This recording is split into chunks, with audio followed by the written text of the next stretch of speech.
السلام علیکم ورحمۃ اللہ وبرکاتہ۔ ساری تعریف معبود حقیقی کو زیبا ہے جس نے اس عالم کو بنایا، اور ہماری رشد و ہدایت کے لیے اللہ تعالیٰ نے جناب رسول خدا صلی اللہ علیہ وآلہ وسلم کو مبعوث فرمایا۔ اور یہ ساری دنیا مانتی ہے کہ جتنی حکمت اور دانائی کی باتیں اللہ تعالیٰ نے قرآن کریم میں بیان فرمایا، یہ دوسری کتابوں میں نہیں ملتی ہیں۔ اور اس بات پر وہ حضرات بھی متفق ہیں جو مسلم نہیں ہیں، وہ بھی اس بات کو مانتے ہیں۔ اب رہی یہ بات کہ یورپ نے اور امریکہ نے ایسی چیزیں دنیا میں ایجاد کی ہیں کہ انسان اتنا اس کو دیکھ کے فریفتہ ہو جاتا ہے اور معتقد ہو جاتا ہے کہ وہ اللہ کی لائی ہوئی شریعت سے گرچہ وہ زبان سے نہ بولے لیکن دماغ اس کا جو ہے وہ تھوڑا سا منحرف ہو رہا ہے۔ ابھی ویڈیو میں واٹس ایپ میں میسج آیا، اس سے پہلے بھی میں سنتا رہا ہوں، دیکھتا رہا ہوں کہ بھائی بڑے ایماندار ہیں یہ لوگ، تجارت میں بہت اچھے ہیں، جھوٹ نہیں بولتے ہیں، ایسی باتیں لوگ بیان کرتے رہتے ہیں۔ جاپان میں چوری نہیں ہوتی ہے، جھوٹ نہیں بولتے ہیں، اور اسلامی عقائد کے اعتبار سے وہ لوگ کافر ہیں، خدا کو مانتے نہیں ہیں۔ اب یہ دو باتوں میں بڑا تضاد ہے۔ تو بات دراصل یہ ہے، ایک انسان بہت سارے پیسے کما رہا ہے، لیکن پیسے جو وہ کما رہا ہے اس کا مقصد حیات کیا ہے؟ مقصد حیات یہ ہے کہ بھائی اس سے ہم بنگلے خریدیں گے، گارڈن ہوں گے، خانسامہ ہوں گے، نوکر ہوں گے، اور ایک اچھی زندگی گزاریں گے۔ یہی مقصد حیات ہے۔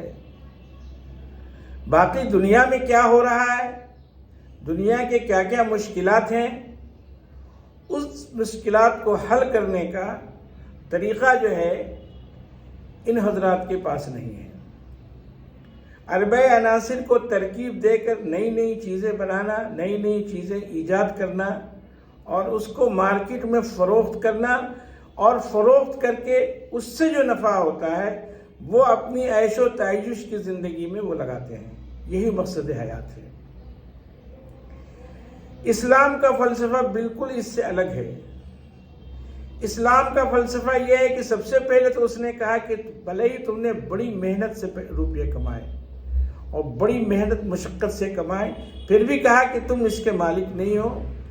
وَلِلَّهِ مِيرَاثُ السَّمَاوَاتِ وَالْأَرْضِ، اس کا وارث اصل میں خدا ہے، اور یہ جو آئی ہوئی دولت ہے اس کو کیسے خرچ کرنا ہے اور بندگان خدا تک کیسے اس کو پہنچانا ہے، یہ طریقہ اسلام نے بتایا۔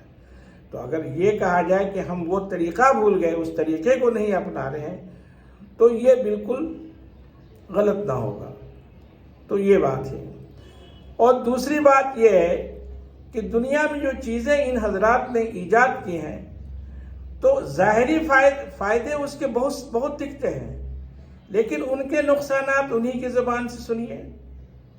کہتے ہیں کہ یہ گاڑیاں جو زمین پہ چل رہی ہیں اور یہ دھواں، یہ بخارات جو آسمان پہ پہنچ رہے ہیں، یہ موسم کو خراب کر رہے ہیں، طرح کی بیماریاں اس سے پھیل رہی ہیں، اور فصلیں تباہ و برباد ہو رہی ہیں، اور بہت سارے پرندے جو ہیں نایاب ہو گئے، کھیتیاں برباد ہو گئیں، اور ایسی چیزیں یہ زراعت اور ایگریکلچر میں استعمال کر رہے ہیں، جس کو کھاد کہتے ہیں، اس کا انگریزی مجھے نہیں معلوم، اس سے بھی طرح کی بیماریاں پھیل رہی ہیں۔ نیچرل چیزوں کو ختم کر دیا انہوں نے۔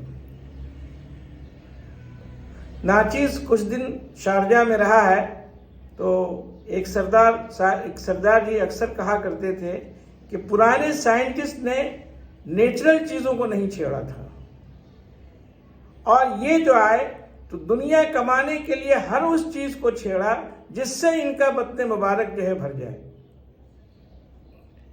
حد پار کر گئے یہ لوگ. اور ابھی یہ خود یہ اپنی زبان سے کہہ رہے ہیں کہ جو اس کو قرآن کریم میں مقام زمہریرہ کہتے ہیں، جو دنیا کے بخارات وہاں جا کے جمع ہوتے ہیں اور وہاں سے جو ہے پھر وہ پگھلتا ہے. تو یہ بخارات اتنے جمع ہوئے ہیں کہ وہ جو برف کے تودے جو پگھل رہے ہیں، اگر یہی صورتحال پگھلنے کی رہی تو یہ دنیا تباہ و برباد ہو جائے گی. میں اس کی تفصیل میں نہیں جانا چاہتا ہوں. تو ظاہری فائدوں کو بالکل نہ دیکھیں. اور یہ آپ کو ایک بات بتلا دوں کہ چور اور ڈاکو لوگ جو ہوتے ہیں وہ اپنے علاقے میں کبھی چوری نہیں کریں گے. بڑا امن و امان رہے گا وہاں اس علاقے میں. اپنے گھر کو نہیں لوٹیں گے. جو صحیح ڈاکو ہیں ان کے علاقے میں چوریاں نہیں ہوں گی. تو وہاں جو امن و امان ہم اور آپ جو دیکھ رہے ہیں تو یہ تو ظاہر میں بہت اچھا معلوم ہو رہا ہے، لیکن یہی ان کا رویہ دوسرے ملکوں میں کیسا ہے یہ آپ ذرا دیکھیے. رات کو بستیاں سوئی ہوئی ہیں، بچے چھوٹے چھوٹے معصوم سوئے ہوئے، اور اوپر سے نہ جانے ایسی ایسی چیزیں گرا رہی ہیں کہ بستیاں کی بستیاں تباہ و برباد ہو رہی ہیں. بے گناہ لوگوں کو مار رہے ہیں جس کا کوئی مقصد نہیں، اور ایسے ایسے ہتھیار بنا رہے ہیں کہ وہ چشمے زدن میں نہ جانے لاکھوں کروڑوں انسان کو مار دیں. اس کے بنانے کا کوئی فائدہ نہیں، بے مقصد ہے یہ. تو ہم لوگ ظاہری چیزوں کو دیکھ رہے ہیں، باطن کو نہیں دیکھ رہے ہیں.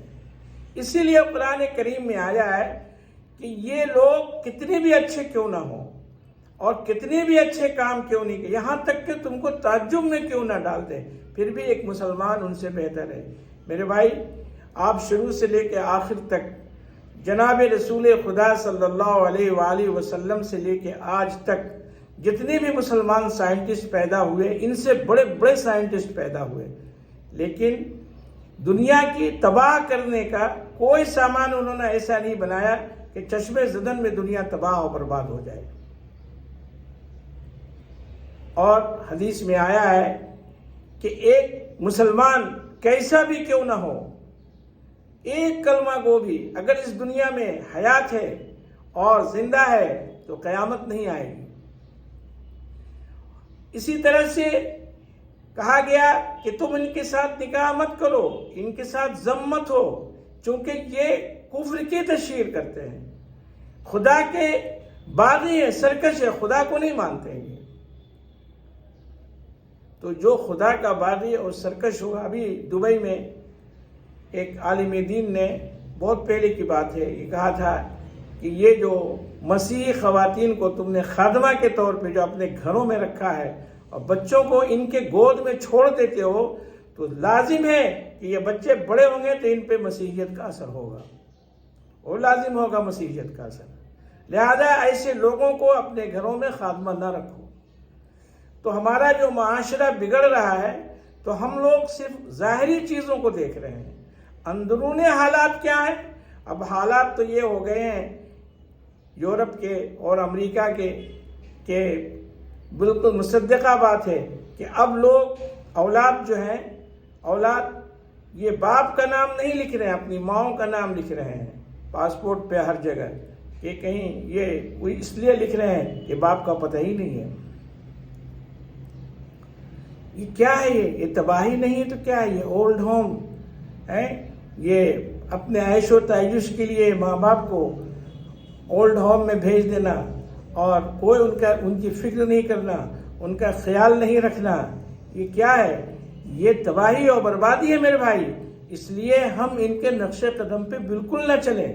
اور جب دوسرا دورہ حضرت علامہ شبلی نعمانی رحمۃ اللہ علیہ نے کیا تھا، یورپ کا جو دورہ کیا تھا، تو کیا کہا تھا کہ لوگ یہ کہتے ہیں، میرا خیال ہے مولانا کا وصال جو ہے 1920 وغیرہ وغیرہ، مجھے اچھی طرح نہیں معلوم ہوا ہوگا، اور اسی وقت جو ہے یہ حالی وغیرہ، یہ کیا بول رہے ہیں، اکبر الہ آبادی وغیرہ کا دور تھا یہ.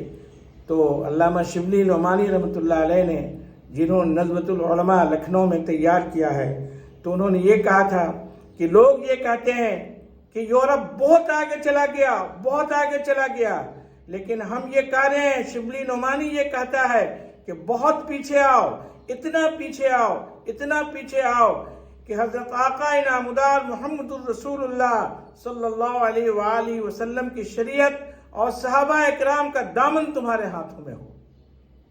یہ اس وقت آواز اٹھائی تھی۔ یہ جنسی اختلاط اور یہ بھائی بہن کے رشتے کو ختم کرنا، ماں بیٹے کے رشتے کو ختم کرنا، میرے بھائی یہ ایسی ایسی بیماریاں جنم دے رہی ہیں کہ حدیث میں آیا ہے کہ اگر قبر کے مردوں کو اٹھا کے پوچھا جائے گا کہ کیا تم نے ان بیماریوں کا نام سنا ہے، تو قبر کے مردے کانپ اٹھیں گے۔ حدیث ہے یہ کہ نہیں میں نے ان بیماریوں کا نام نہیں سنا ہے۔ تو میرے بھائی اللہ تعالیٰ کہنے سننے سے زیادہ عمل کرنے کے توفیق عطا فرمائے۔ وما علینا الا البلاغ۔